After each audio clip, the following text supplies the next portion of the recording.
Hi, it's Mary Maguire here from Find Your Joyful Life, and this week's quick vlog is just about how important it is for us to connect with nature.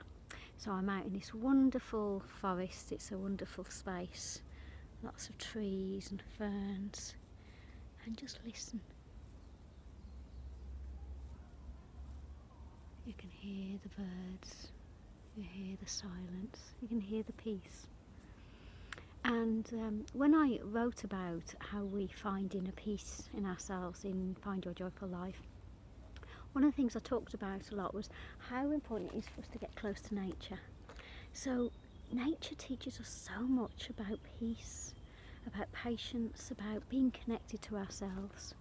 And if we understand that by the way that we observe nature, listen to nature, feel connected to nature, we can become more peaceful in ourselves. It's a wonderful, wonderful experience.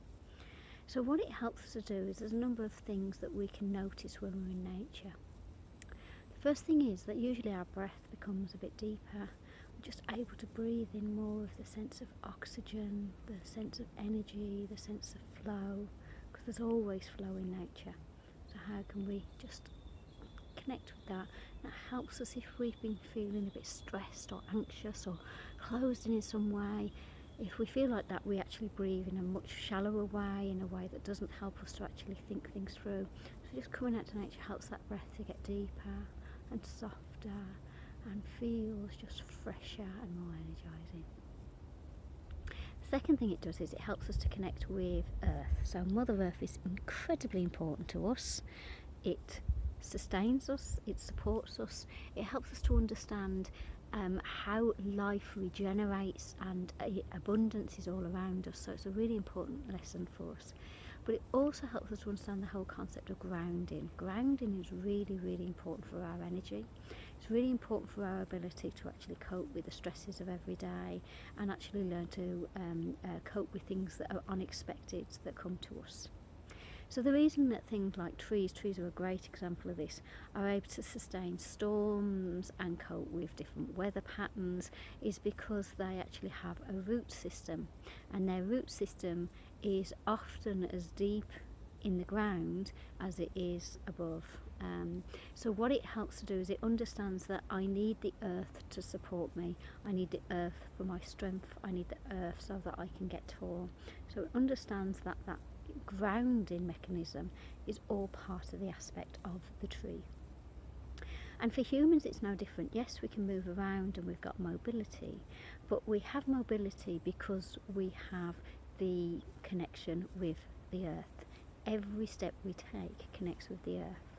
So if we just become more conscious and more aware of that grounding facility, it just helps us to stay calm.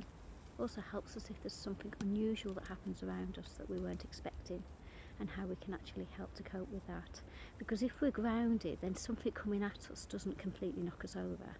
But if we're not grounded, if we're very much up in the air, which we often are when we're feeling anxious or uncertain, it completely knocks us over in a way that a tree without good root systems in a bad storm will be knocked over as well. So it's very, very important. And the third thing it does, which is really important, is it takes us out of ourselves.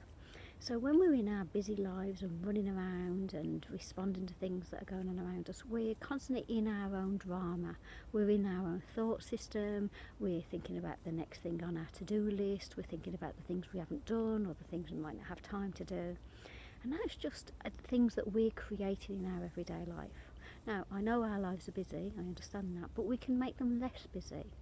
And so nature helps us to understand that everything happens in its own time. Everything has its own plan, and that plan unfolds in the right way. So one of the things I'm surrounded by at the moment is ferns. Ferns are wonderful at showing us that. So if you've ever seen a leaf of a fern unfold, it's very, very, very slow. It uncurls itself and then opens up and then becomes that beautiful leaf that we see in the ferns. And it knows it can't go straight from the furl to the leaf. It has to go through the process of opening up, in the way that we see the seasons, things blossom at the right time, and then they go into their point where they're actually going into themselves during the winter, where they don't want to expend energy because that's going to be damaging for them, and then they come out again in spring.